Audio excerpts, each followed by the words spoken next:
चलिए आज एक ऐसी कहानी सुनते हैं जो ये सिखाती है कि कैसे एक छोटा सा बिल्कुल छोटा सा कदम भी दुनिया बदलने की ताकत रखता है। ये कहानी है हिम्मत की और अपने इरादे पर डटे रहने की। तो जरा सोचिए, एक खूबसूरत हरा भरा जंगल, एक ऐसी जगह जहां झरनों का संगीत और पंछियों के गीत गूंजते थे। यहाँ हर कोई, चाहे छोटा हो या बड़ा, एक दूसरे के साथ बड़े आराम से, बड़े प्यार से रहता था। सच में वो जगह किसी जन्नत से कम नहीं थी।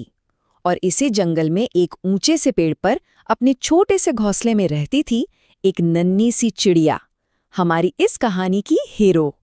पर फिर अचानक से एक ही झटके में वो सारी शांति, वो सारी खूबसूरती जैसे धुएं में खो गई। हुआ यूं कि एक बहुत ही गर्म और सूखे दिन कहीं से एक चिंगारी उड़ी और देखते ही देखते उसने पूरे जंगल को अपनी चपेट में ले लिया। आग की लपटें आसमान छूने लगी और फिर जंगल में मच गया हाहाकार। हर कोई, हर जानवर बस अपनी जान बचाने के लिए यहां वहां भाग रहा था। लेकिन उस भाग दौड़ और डर के माहौल में एक नन्ही सी जान ने भागने से मना कर दिया। उसने एक अलग ही रास्ता चुना। चारों तरफ सिर्फ डर ही डर था। हर किसी के दिमाग में बस एक ही ख्याल था, किसी तरह अपनी जान बचाई जाए। ये जिंदा रहने की जंग थी। लेकिन हमारी नन्ही चिड़िया ने ऐसा नहीं सोचा। उसने अपनी आंखों से उस भयानक आग को देखा। वो चाहती तो एक पल में उड़कर कहीं दूर सुरक्षित जगह पर जा सकती थी, पर वो नहीं गई। उसने फैसला किया कि वो यहीं रुकेगी और अपने घर के लिए लड़ेगी। उसका प्लान बहुत सीधा साधा था, पर इरादा बहुत पक्का था। वो फौरन पास बहती नदी की तरफ उड़ चली और उसने अपनी नन्ही सी चोंच में जितना पानी आ सकता था उतना भरा, बस एक बूंद।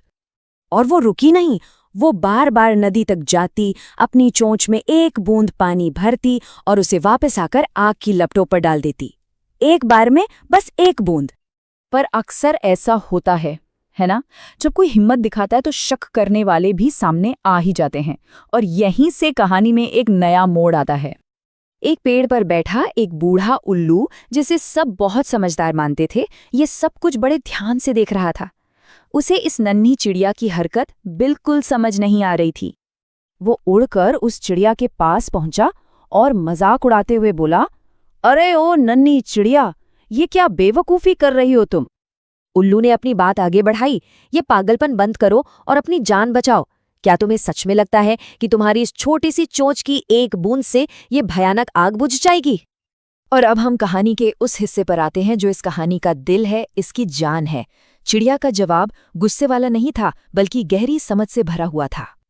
उस नन्ही सी चिड़िया ने बड़े ही शांत भाव से जवाब दिया, देखिए, ये जंगल मेरा घर है और मैं इसे बचाने के लिए वो सब कुछ करूंगी जो मेरे बस में है, चाहे मेरा प्रयास कितना ही छोटा क्यों न लगे। कोशिश करना, बस यही तो मायने रखता है। चिड़िया के ये शब्द सुनते ही वहां खड़े बाकी सभी जानवरों के सिर शर्म से नीचे झुक गए। उन्हें अपनी कायरता का एहसास हो गया था। उस एक नन्ही सी चिड़िया की हिम्मत ने सब कुछ बदल दिया। उसके शब्दों से प्रेरणा लेकर सारे जानवर वापस लौटे। उन्होंने आग बुझाने में उसकी मदद करना शुरू कर दिया और फिर सबने मिलकर जो नामुमकिन लग रहा था उसे मुमकिन कर दिखाया। तो ये कहानी सिर्फ एक कहानी नहीं है, ये जिंदगी के कुछ बहुत जरूरी सबक सिखाती है। चलिए देखते हैं कि हम इससे क्या सीख सकते हैं। देखिए, ये कहानी हमें 3 बड़ी बातें सिखाती है। पहली, कोई भी कोशिश छोटी नहीं होती, हर एक बूंद की अपनी कीमत होती है। दूसरी, एक इंसान की हिम्मत भी पूरे समाज को जगा सकती है, उन्हें प्रेरणा दे सकती है। और तीसरी और सबसे जरूरी बात, मुश्किल चाहे कितनी भी बड़ी क्यों ना हो, कभी हिम्मत नहीं हारनी चाहिए। तो ये कहानी एक सवाल छोड़ जाती है कि किसी की जिंदगी की जंगल की आग क्या है, वो कौन सी बड़ी चुनौती है जिसका सामना करने से मन डरता है। बस एक बात याद रखनी है कि शुरुआत करने के लिए सिर्फ एक बूंद ही काफी होती है।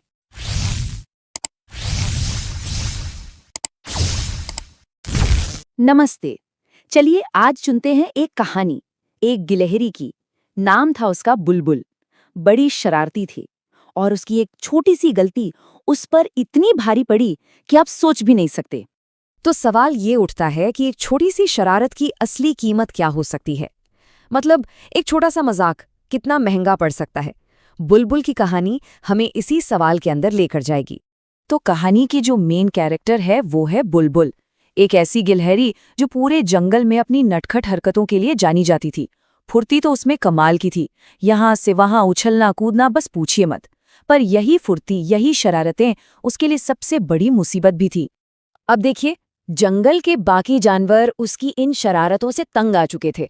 सब उसे समझाते थे, अरे भाई मान जा, मत कर ऐसा। पर बुलबुल के कान पर जूं तक नहीं रेंगती थी। उसे तो मजा ही इसी में आता था कि दूसरों को कैसे परेशान किया जाए। एक उदाहरण लेते हैं भोलू भालू का। बेचारा भोलू बुलबुल की ही एक शरारत की वजह से धड़ाम से कीचड़ में जा गिरा। मतलब साफ था, बुलबुल का मजाक अब सिर्फ मजाक नहीं रहा था, वो दूसरों के लिए एक बड़ी मुसीबत बनता जा रहा था। अच्छा, एक बार हुआ यूं कि उसकी अपनी ही पूंछ एक पेड़ में फंस गई। बड़ी मुश्किल से जब उसे बचाया गया तो उसने वादा किया कि बस अब और शरारत नहीं।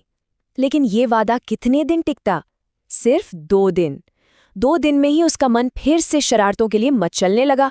तो उसने एक तरकीब सोची कि चलो किसी दूसरे जंगल में चलते हैं, वहां तो कोई जानता भी नहीं होगा, वहां जाकर मजे करेगी। और बस यही एक फैसला उसे एक ऐसी जगह पर ले आया जहां उसकी पूरी जिंदगी बदलने वाली थी। वो पहुंची एक जादुई तालाब के पास, और वहां एक चेतावनी उसका इंतजार कर रही थी। तो जैसे ही वो नए जंगल में पहुंची, उसकी नजर एक बड़े ही सुंदर तालाब पर पड़ी। पानी इतना साफ, इतना लुभावना कि बुलबुल से रहा ही नहीं गया। उसने फौरन फैसला कर लिया कि वो तो इसमें नहाएगी। उसे क्या पता था कि यही उसकी जिंदगी की सबसे बड़ी गलती होने वाली थी। वो नहाने जा ही रही थी कि तभी एक चिड़िया ने उसे रोका, उसे वार्निंग दी, अरे रुको, इस तालाब से दूर रहना। जो भी इसमें नहाता है ना, उसके शरीर का कोई एक हिस्सा गायब हो जाता है। पर बुलबुल, उसने तो हंसकर बाती उड़ा दी।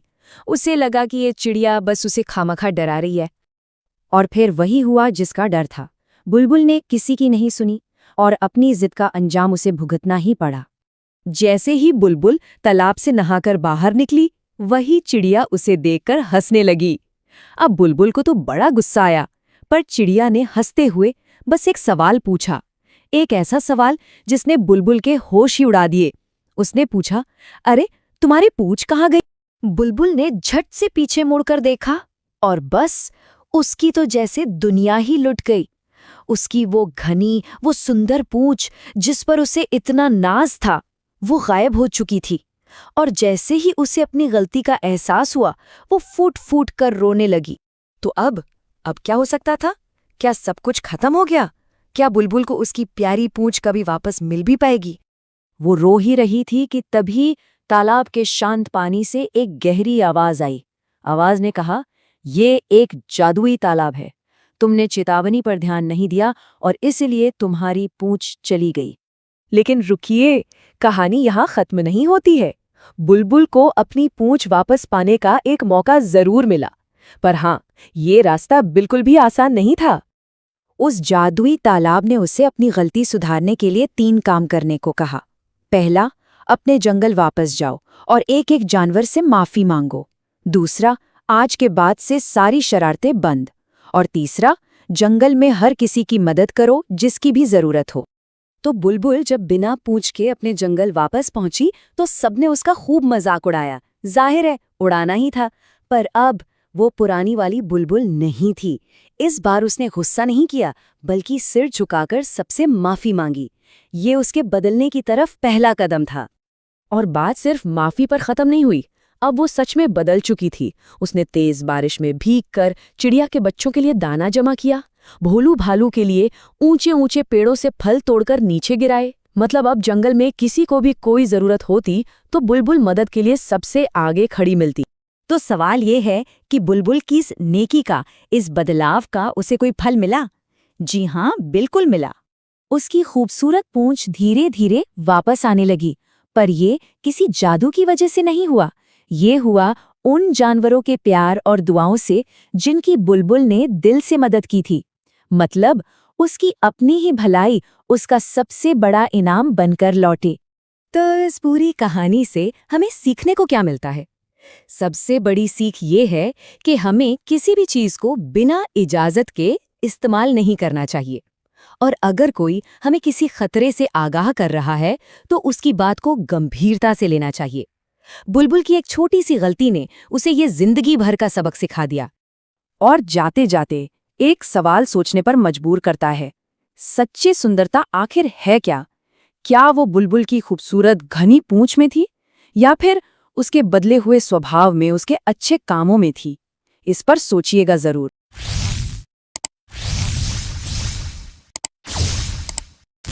नमस्कार। आज हम एक ऐसी कहानी की दुनिया में चल रहे हैं जो डर और रहस्य से बुनी हुई है। ये कहानी है एक अमर जादूगरनी की, उसके जुल्मों की और एक अकेले तोते की जिसमें उस जादूगरनी की जान बसती थी। तो चलिए इस राज से पर्दा उठाते हैं।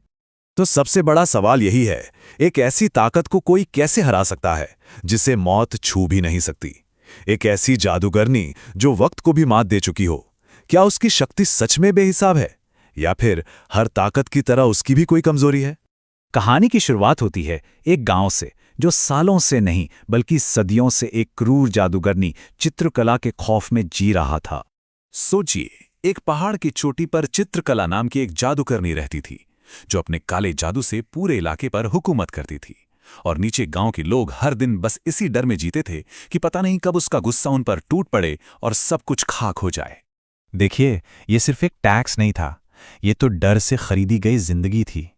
पीढ़ी दर पीढ़ी लोग अपनी मेहनत की कमाई उस जादूगरनी को सौंप देते थे, सिर्फ इसलिए ताकि वो उन्हें जिंदा रहने दे।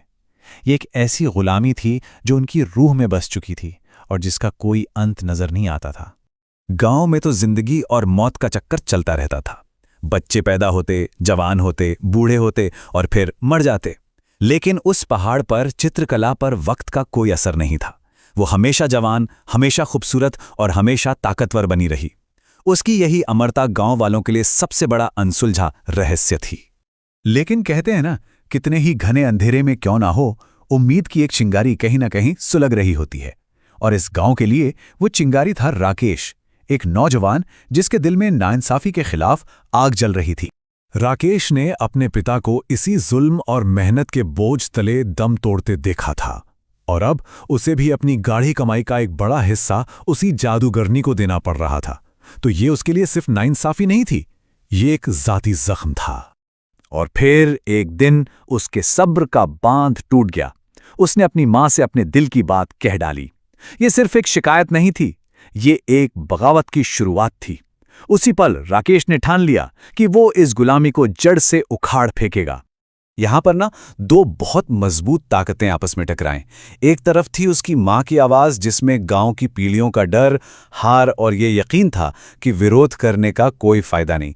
और दूसरी तरफ थी राकेश की उम्मीद, ये विश्वास कि सबसे गहरे अंधेरे से भी बाहर निकलने का कोई ना कोई रास्ता तो जरूर होता है। राकेश सिर्फ गुस्से में नहीं था, वो समझदार भी था। वो जानता था कि जादूगरनी को हराने के लिए ताकत से ज्यादा जानकारी की जरूरत पड़ेगी, और बस जानकारी की यही खोज उसे कहानी के सबसे बड़े राज तक ले गई। तो राकेश ने अपना सफर अक्लमंदी से शुरू किया।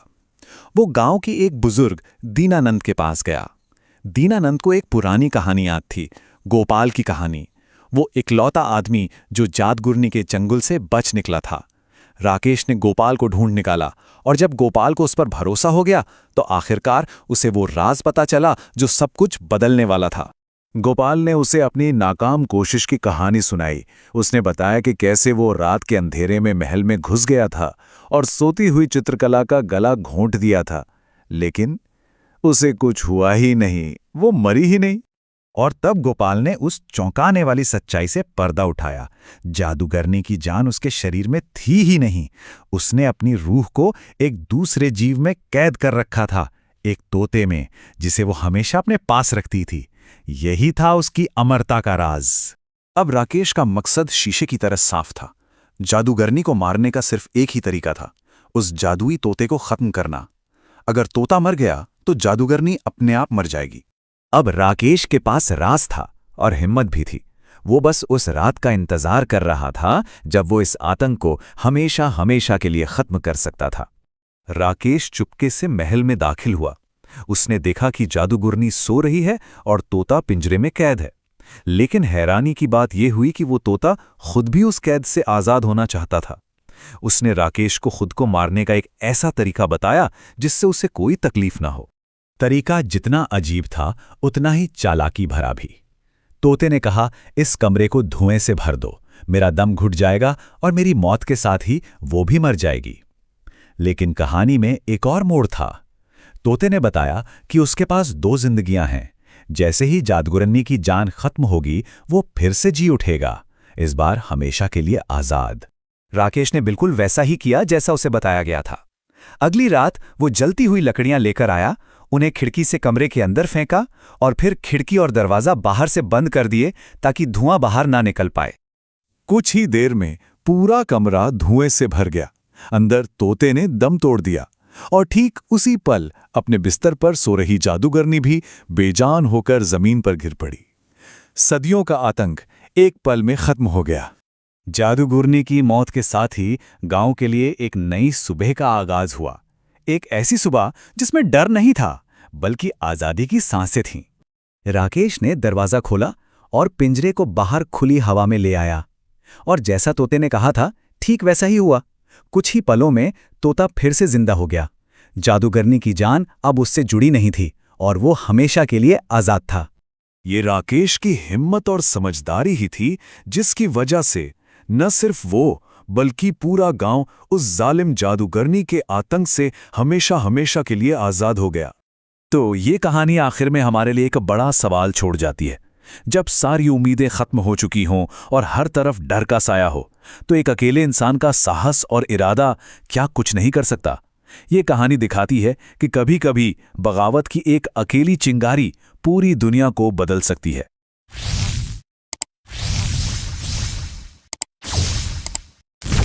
नमस्कार।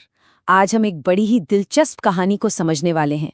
एक ऐसी गिलहरी की कहानी जो एक झूठ बोलती है और फिर उससे एक बहुत बड़ा सबक सीखती है। तो चलिए इस कहानी की शुरुआत एक सवाल से करते हैं। आखिर कैसे एक छोटी सी मामूली सी इच्छा एक इतने बड़े झूठ की वजह बन सकती है? आइए इसी सवाल का जवाब इस कहानी में ढूंढते हैं। तो कहानी शुरू होती है एक गिलहरी से, जो जंगल में तो रहती थी पर अपनी रोज-रोज की जिंदगी से कह सकते हैं बोर हो चुकी थी। वो हर दिन एक ही जैसा काम कर करके थक गई थी। सोचिए, रोज वही काम, मेवे इकट्ठा करो, दाने जमा करो। इसी एक रास्ता से, इसी बोरियत से तंग आकर उसने एक बड़ा फैसला लिया।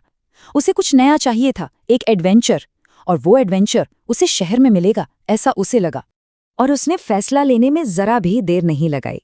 देखिए, सुबह उसने जंगल छोड़ने का सोचा, दोपहर होते होते वो शहर जाने वाले एक सब्जी के ट्रक में कूद भी गई, और शाम तक वो एक ऐसी दुनिया में थी जो उसके लिए बिल्कुल नई थी, एकदम अनजान।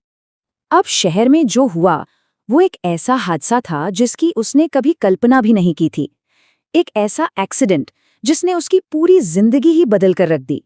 शहर पहुंचते ही उसे जोर की भूख लगी, लेकिन खाना मिलना इतना आसान कहाँ था। एक दुकान से उसे भगा दिया गया। उसने किसी के हाथ से रोटी का टुकड़ा छीना भी, पर पेट कहाँ भरने वाला था।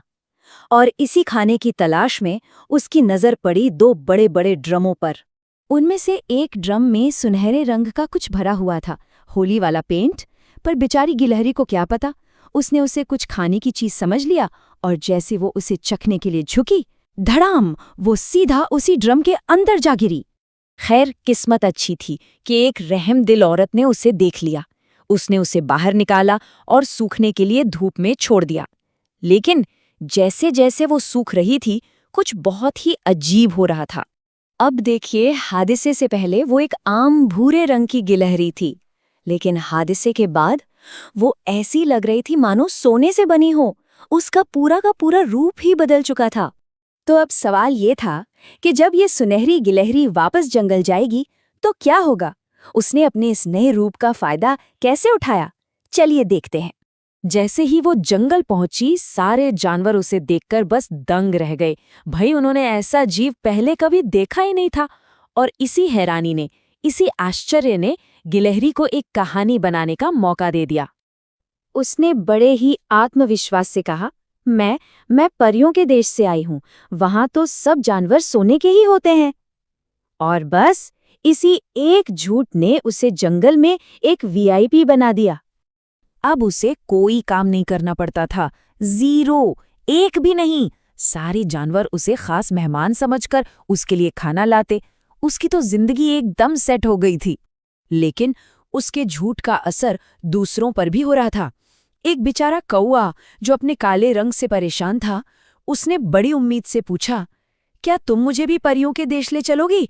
मुझे भी सुनहरा बनना है। लेकिन हम सब जानते हैं, झूठ के पांव नहीं होते, वो ज्यादा दिन टिक नहीं सकता। और गिलहरी का ये सुनहरा झूठ भी अब धुलने वाला था। आइए देखते हैं कि कैसे। एक दिन की बात है, गिलहरी खुले मैदान में खेल रही थी, अपनी शोहरत का मजा ले रही थी। तभी अचानक आसमान में काले बादल घिराए और जोरों की बारिश शुरू हो गई। और उस बारिश ने वो कर दिखाया जो किसी ने सोचा नहीं था। सबसे पहले उसका सुनहरा रंग धारियों में बहने लगा, फिर धीरे धीरे उसके असली भूरे बाल दिखने लगे और कुछ ही देर में उसका सारा झूठ पानी के साथ बह गया। सच्चाई सबके सामने थी। ये देखकर तो जानवर चौंक गए। उनका सारा प्यार, सारा सम्मान गुस्से में बदल गया। एक सियार तो चिल्ला ही पड़ा, इसने हमें धोखा दिया है, इसे सजा मिलनी ही चाहिए। और अब कहानी पहुंचती है अपने क्लाइमैक्स पर। जंगल का फैसला होना था। गिलहरी का सामना होता है जंगल के राजा से। और इस पूरी घटना से सबको एक बहुत बड़ा सबक मिलता है। ठीक उसी वक्त वहां जंगल का राजा शेर आ पहुंचता है। शेर को देखकर बेचारी गिलहरी की सारी हैकड़ी निकल गई। वो डर के मारे कांपने लगी और उसने रोते रोते सारी सच्चाई उगल दी। लेकिन शेर ने उसे सजा नहीं दी। वो हंस पड़ा। उसने कहा, हम तुम्हें माफ करते हैं, पर एक वादा करो कि तुम दोबारा शहर जाने का लालच नहीं करोगी। देखो, इस बेहतर खाने की चाहत में तुम लगभग सब कुछ खो चुकी थी। गिलहरी को अपनी गलती का एहसास हो चुका था। वो शर्म से भर गई। वो सीधा उस कौवे के पास गई, उससे माफी मांगी और अपनी गलती सुधारने के लिए वादा किया कि वो रोज उसके लिए खाना लाएगी। तो ये कहानी हमें बहुत जरूरी सवाल पर लाकर छोड़ देती है। असली खजाना क्या है? बाहर से सुनहरा दिखना या अंदर से सच्चा होना? इस पर सोचना तो बनता है।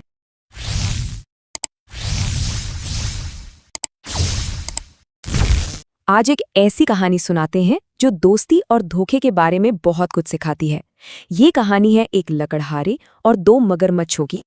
हाँ, तो एक बड़ा ही जरूरी सवाल है नहीं कि भाई, एक सच्चा दोस्त और एक चालाक सलाहकार, इन दोनों में से किसकी सुने? पूरी कहानी दरअसल इसी एक सवाल के इर्द गिर्द घूमती है। तो कहानी शुरू होती है एक नदी के किनारे से, जहां एक बहुत ही, कह सकते हैं, अनोखी दोस्ती पनपती है।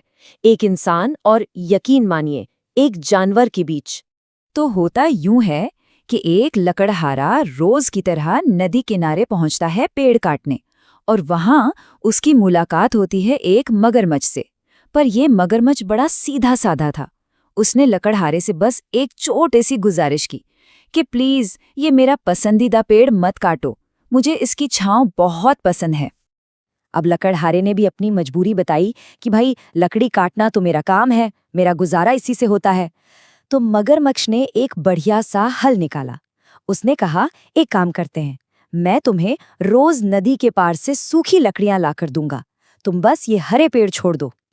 लकड़हारा भी मान गया और बस यहीं से उनकी दोस्ती और भरोसे की शुरुआत हुई। लेकिन कहानी में एक ट्विस्ट है। उस नदी में असल में 2 मगरमच्छ थे। एक तो हमारा सीधा साधा दोस्त और दूसरा उसका साथी, जो बहुत ही चालाक और, कह सकते हैं, जलने वाला था। उसकी नजर जैसे ही लकड़हारे पर पड़ी, बस उसके मन में तो लालच आ गया। और बस यहीं से पूरी कहानी का रुख ही बदल जाता है। अब शुरू होता है बातों का जहर घोलने का खेल। देखते हैं कि कैसे एक मजबूत दोस्ती को तोड़ा जाता है। तो उस चालाक मगरमच्छ ने अपना काम शुरू कर दिया। उसने सीधे साधे मगरमच्छ के कान भरने शुरू किए। कहा, यार, तुम्हारा दोस्त तो बड़े मजे में है। देखो तो, सारी मेहनत तुम करते हो और वो फोकट में लकड़ियां ले जाता है।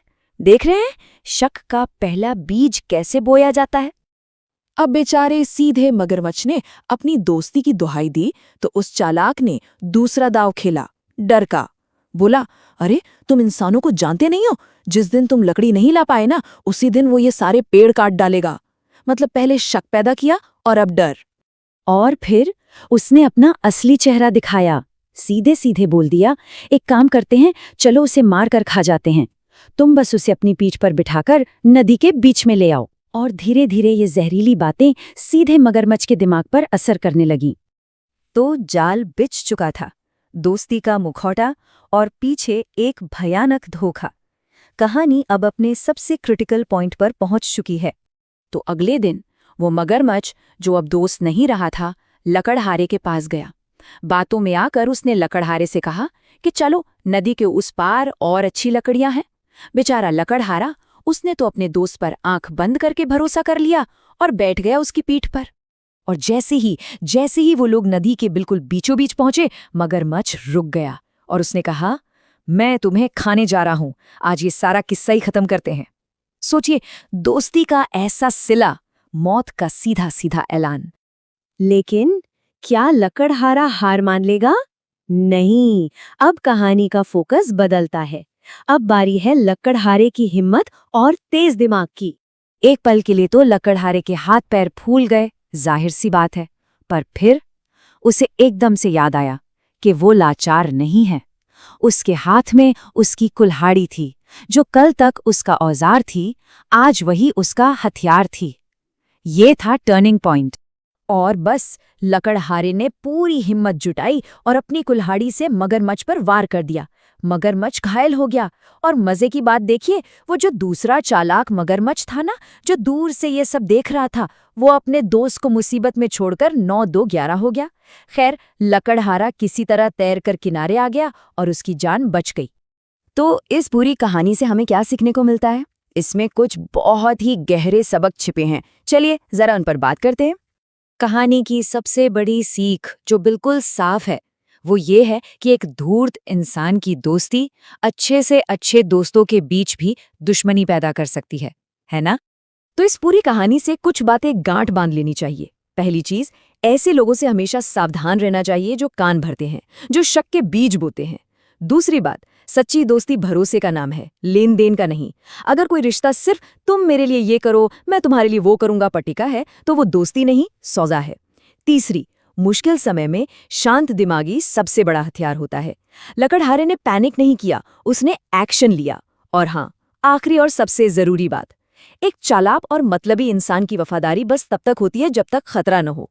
जैसे ही मुसीबत आई, चालाक मगरमच्छ भाग खड़ा हुआ। तो आखिर में ये कहानी हमें एक सवाल के साथ छोड़ जाती है कि हमारी अपनी जिंदगी में ऐसे चालाक मगरमच्छ कौन हैं? जरा सोचिएगा, शायद इन लोगों को पहचानना बहुत जरूरी है।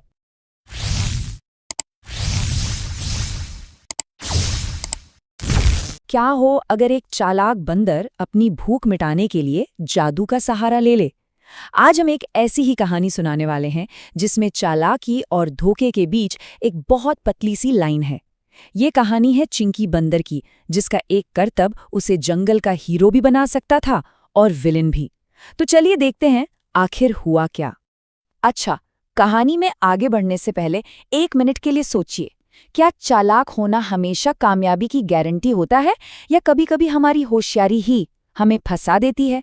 ये पूरी कहानी इसी एक सवाल के आसपास घूमती है। तो मिलिए हमारी कहानी के मेन कैरेक्टर चिंकी बंदर से। चिंकी थोड़ा आलसी तो था, लेकिन दिल का बुरा नहीं था। प्रॉब्लम ये थी कि जंगल में खाने की कमी थी और उसका परिवार अक्सर भूखा सो जाता था, और ये बात उसे अंदर ही अंदर खाए जा रही थी। और यहीं से कहानी ने एक नया मोड़ लिया, जब चिंकी की पत्नी पिंकी ने उससे कहा, सुनो जी, कुछ ऐसा करो कि हमें भर पेट खाना मिल सके। तो उसकी ये बात चिंकी के दिल पर लग गई। उसे लगा कि नहीं, अब तो कुछ करना ही पड़ेगा। तो बस परिवार की जिम्मेदारी सिर पर लेके चिंकी ने एक बहुत बड़ा और मुश्किल फैसला किया। उसने अपना जाना पहचाना जंगल छोड़ा और एक अनजान शहर की तरफ निकल पड़ा। उम्मीद बस इतनी थी कि शायद वहां उसके परिवार की भूख का कोई इलाज मिल जाए। अब शहर की भीड़ भाड़, ये चकाचौंध, चिंकी के लिए सब कुछ नया था। उसने देखा कि भाई यहाँ तो जंगल के कानून नहीं चलते। और तभी उसकी नज़र एक ऐसी चीज पर पड़ी जिसने उसकी किस्मत बदलने का रास्ता दिखा दिया, एक जादूगर का खेल। चिंकी ने बड़े ध्यान से देखा कि एक जादूगर कैसे छोटे मोटे करतब दिखाकर लोगों से पैसे और तारीफ दोनों बटोर रहा था। और तभी उसके दिमाग की बत्ती जली। उसने सोचा, अरे अगर ये इंसान सिर्फ हाथ की सफाई से इतना कुछ कर सकता है तो मैं क्यों नहीं? उसे लगा कि यही वो तरीका है जो उसके परिवार को भुखमरी से बचा सकता है। लेकिन चिंकी ने जादू सीखने का कोई लंबा चौड़ा रास्ता नहीं चुना। नहीं, उसने तो शॉर्टकट लिया। एक रात जब पूरा शहर सो रहा था, चिंकी ने चुपके से जादूगर का सारा सामान ही चुरा लिया। उसकी छड़ी, उसके कपड़े और सबसे जरूरी उसकी वो जादुई टोपी, और फिर अंधेरे का फायदा उठाकर वापस जंगल की ओर भाग गया। जंगल लौटकर चिंकी अब वो पहले वाला चिंकी नहीं था। उसके पास एक प्लान था। वो अब एक मामूली बंदर नहीं बल्कि एक जादूगर बन चुका था, और उसने तय कर लिया था कि वो अपनी इस नई पहचान का इस्तेमाल अपनी भूख मिटाने के लिए करेगा। तो चिंकी ने जंगल के सभी जानवरों को इकट्ठा किया। भोलू हाथी से कुछ केले एक मेज पर रखवाए, फिर केलों पर एक कपड़ा डाला, अपनी छड़ी घुमाई और कुछ मन ही मन मंत्र पढ़े। और जैसे ही उसने कपड़ा हटाया, आधे केले गायब हवा में। सब जानवर हैरान, किसी को अपनी आंखों पर यकीन ही नहीं हो रहा था।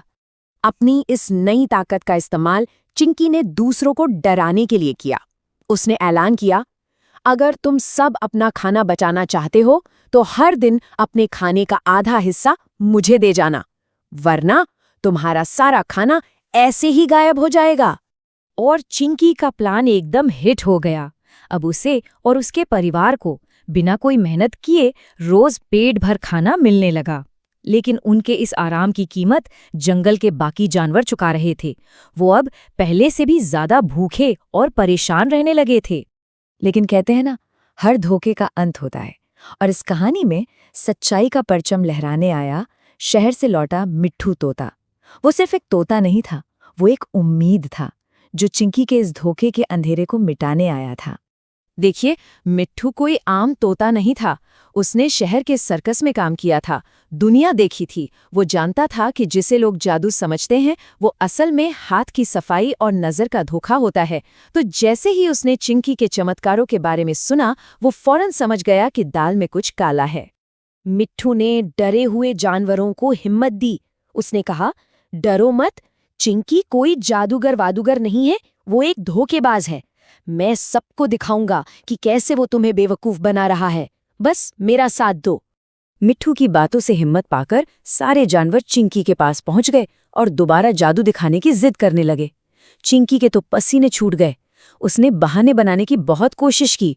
अरे, ये तो मेरे सोने का समय है। लेकिन जानवरों के आगे उसकी एक न चली। अब खेल का पर्दा उठने ही वाला था। तो जैसे ही चिंकी ने अपना करतब शुरू किया और केलों पर कपड़ा डाला ही था कि मिट्ठू बिजली की तेजी से उड़ा और अपनी चोंच से वो कपड़ा खींच लिया। और जो नज़ारा सामने आया, उसे देखकर तो सब जानवरों की आंखें फटी की फटी रह गईं। तो क्या था चिंकी के जादू का राज? अरे, बहुत सिंपल था। मेज के नीचे एक छेद था और उसके नीचे चिंकी की पत्नी पिंकी छिपी हुई थी। जैसे ही कपड़ा केलों पर आता, पिंकी उस छेद से हाथ डालकर आधे केले नीचे खींच लेती थी। ये कोई जादू नहीं था, ये तो एक सोची समझी चाल थी। सच सामने आ चुका था और अब हिसाब का वक्त था। चिंकी के धोखे का पर्दाफाश हो गया था और अब उसे अपने किए की सजा भुगतनी थी। चिंकी की चोरी पकड़ी गई। वो शर्म से पानी पानी हो गया। पूरे जंगल के सामने उसकी इज्जत मिट्टी में मिल गई थी। उसके आराम और धोखे के दिन अब खत्म हो चुके थे। भोलू हाथी, जिसे चिंकी ने अपना पहला शिकार बनाया था, उसी ने इंसाफ किया। उसने कहा, तुम दोनों ने अपने आलस की वजह से हम सबको धोखा दिया है। अब सजा के तौर पर तुम दोनों सिर्फ अपने लिए नहीं बल्कि पूरे जंगल के लिए खाना इकट्ठा करोगे। चिंकी और पिंकी को अपनी गलती का एहसास हो चुका था। उन्होंने सबसे माफी मांगी और खुशी खुशी अपनी सजा मान ली। उन्होंने सीखा कि धोखे से मिली कामयाबी ज्यादा दिन नहीं चलती। असली खुशी तो मेहनत और ईमानदारी में ही है। तो हम वापस उसी सवाल पर आते हैं जिससे हमने शुरुआत की थी। बुद्धि का सही इस्तेमाल क्या है? चिंकी की कहानी हमें सिखाती है कि होशियारी एक दो-धारी तलवार की तरह है। हम इसे दूसरों को धोखा देने के लिए भी इस्तेमाल कर सकते हैं या फिर सबकी भलाई के लिए भी। फैसला हमेशा हमारे हाथ में होता है। इस पर सोचिएगा जरूर।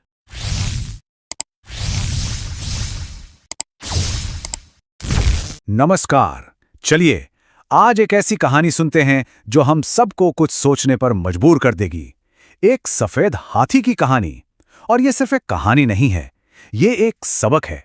एक सबक कि असली ताकत असल में हथियारों में नहीं बल्कि दिमाग में होती है।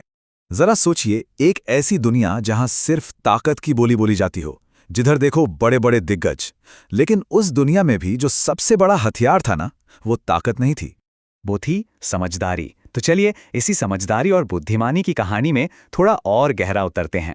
तो इस कहानी की शुरुआत होती है एक बहुत ही खास जन्म से। एक घने जंगल में हाथियों का एक झुंड रहता था और उनके बीच एक अनमोल हीरे का आगमन हुआ। और इस झुंड की सरदार थी मालिनी, बहुत ही समझदार और नेक दिल। देखिए, वो सिर्फ एक लीडर नहीं थी, वो एक गार्जियन थी, एक रक्षक। उनकी नज़र इतनी तेज थी कि शिकारियों के बिछाए जाल और गड्ढे उन्हें दूर से ही देख जाते थे। और इसी तरह वो अपने पूरे परिवार को, अपने झुंड को हमेशा महफूज रखती थीं। और फिर एक दिन कुछ ऐसा हुआ जो किसी ने सोचा नहीं था। झुंड में एक ऐसे बच्चे ने जन्म लिया जो सबसे अलग था, बिल्कुल अलग। एक सफेद हाथी का बच्चा। सोच सकते हैं, उसका वो अनोखा रंग ही उसे पूरे जंगल में मशहूर कर देता है। और बस यहीं से कहानी एक बिल्कुल नया मोड़ ले लेती है। लेकिन कहते हैं ना, हर चमकती चीज सोना नहीं होती। जो चीज उस बच्चे को इतना खास बना रही थी, वही उसके लिए सबसे बड़ा खतरा भी बन गई। ये एक वरदान तो था, पर साथ ही एक श्राप भी। एक तरफ जहां पूरा झुंड खुशियां मना रहा था, जश्न में डूबा था, वहीं दूसरी तरफ मालिनी के चेहरे पर चिंता की लकीरें थीं। उन्होंने अपनी सहेली पूनम से कहा, देखो, जितने ज्यादा लोगों को इस बच्चे के बारे में पता चलेगा, उसकी जान को उतना ही खतरा बढ़ जाएगा। वो जानती थीं, उन्हें अंदाजा था कि ये शोहरत कितनी खतरनाक साबित हो सकती है। अब मालिनी की ये चिंता सुनकर पूनम ने फौरन पूरे झुंड को इकट्ठा किया। सबने मिलकर एक कसम खाई। उनका प्लान आप जानते हैं, बहुत सीधा साधा था। उन्हें लगा कि ताकत और गिनती से ही काम बनेगा। फैसला हुआ कि 4 हाथी 24 घंटे बच्चे की पहरेदारी करेंगे और बाकी का झुंड उन पहरेदारों के लिए खाना पानी लाएगा। उन सबको लगा कि ताकत ही सबसे अच्छा बचाव है। लेकिन ऐसी खबर भला कब तक छिपी रह सकती है? ज्यादा दिन नहीं लगे। जल्द ही उस जंगल पर एक लालची शिकारी की काली परछाई मंडराने लगी। इस शिकारी का नाम था रॉबर्ट, अपने गिरोह का सरदार। उसके पास नए जमाने के हथियार थे और उसकी आंखें सिर्फ उस सफेद हाथी के बच्चे पर टिकी थीं। क्यों? क्योंकि उसे बेचकर वो ढेर सारा पैसा कमाना चाहता था। रॉबर्ट कोई मामूली शिकारी नहीं था, वो झुंड के लिए एक बहुत बड़ी और सोची समझी चुनौती था। रॉबर्ट का प्लान बिल्कुल साफ था। 4 स्टेप्स। स्टेप 1, पता लगाओ कि सफेद हाथी की खबर सच है या अफवाह। स्टेप 2, झुंड की हर हरकत पर चुपके से नजर रखो। स्टेप 3, एक ढंग की स्ट्रेटेजी बनाओ कि उन पहरेदारों को चकमा कैसे देना है। और स्टेप 4, आखिरी कदम, उस अनमोल बच्चे को उठा लो। और फिर एक दिन मालिनी की तेज नजरों ने पेड़ पर छिपे एक शिकारी को देख लिया। वो तुरंत समझ गई कि ये लोग सिर्फ नजर रख रहे हैं, अभी हमला नहीं करेंगे। उनका असली मकसद बच्चे को चुराना है। तो अब सवाल यह था कि झुंड को क्या करना चाहिए, जवाब क्या होना चाहिए। अब देखिए, झुंड के सामने 2 रास्ते थे। एक, सीधा सीधा गुस्से में जाकर शिकारियों पर हमला कर दो, इसका अंजाम खून खराबा भी हो सकता था। और दूसरा रास्ता था मालिनी का, बिना लड़े सिर्फ दिमाग से उन्हें मात देना। ये एक बहुत बड़ा चुनाव था, ताकत और समझदारी के बीच। और यहीं पर मालिनी ने एक ऐसा फैसला लिया जिसकी किसी को भी उम्मीद नहीं थी।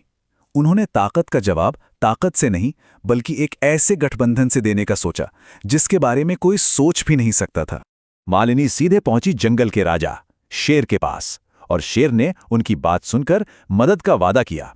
उसने कहा, फिक्र मत करो, आज से तुम्हारा बच्चा अपने मामा के घर रहेगा। यहां किसी की हिम्मत नहीं होगी कदम रखने की। ये था कहानी का सबसे बड़ा टर्निंग पॉइंट। समझदारी ने ताकत को अपना साथी बना लिया था। और मालिनी का प्लान बिल्कुल A1 काम किया। बच्चे को शेर की गुफा में महफूज छिपा दिया गया और हाथियों का झुंड आराम से आजादी से घूमने लगा, जैसे कुछ हुआ ही ना हो। रॉबर्ट और उसके आदमी बस देखते रह गए। उनके समझ में ही नहीं आ रहा था कि आखिर बच्चा गया तो गया कहां। उनके सारे हथियार, उनकी सारी ताकत मालिनी के दिमाग के आगे बेकार हो गई। तो अब कहानी अपने अंजाम की तरफ बढ़ती है। शिकारियों की हार तो तय थी, पर इस हार के साथ एक नए हीरो का भी जन्म हुआ, जिसने अपनी मां की इस समझदारी की विरासत को आगे बढ़ाया। शिकारी लोग तो पूरी तरह कंफ्यूज हो चुके थे। उन्हें लगा यार या तो बच्चा मर गया है या फिर ये झुंड उसे किसी दूसरे जंगल में ले गया है। लेकिन असलियत तो ये थी कि वो जंगल के सबसे ताकतवर साथी के पास बिल्कुल सुरक्षित था। आखिर में थक हारकर रॉबर्ट और उसके आदमियों ने हार मान ली, और ये मालिनी की स्ट्रैटेजी की सबसे बड़ी जीत थी। और इस तरह उस सफेद हाथी की यात्रा पूरी हुई। सोचिए, जन्म के वक्त जो इतना नाजुक, इतना कमजोर था, उसे उसकी मां के दिमाग ने बचाया। बड़ा होकर वो बिल्कुल अपनी मां पर गया, उतना ही समझदार, उतना ही मजबूत। और आखिर में वो झुंड का ऐसा नेता बना कि अब शिकारी उसका नाम सुनकर ही रास्ता बदल लेते थे। तो ये कहानी जाते जाते हम सब के लिए एक बहुत गहरा सवाल छोड़ जाती है कि जब भी जिंदगी में कोई बड़ी चुनौती सामने आए, तो असली ताकत कहाँ होती है? हमारे पास जो हथियार हैं उनमें, या फिर हमारे दिमाग और हमारे बनाए गए रिश्तों और गठबंधनों?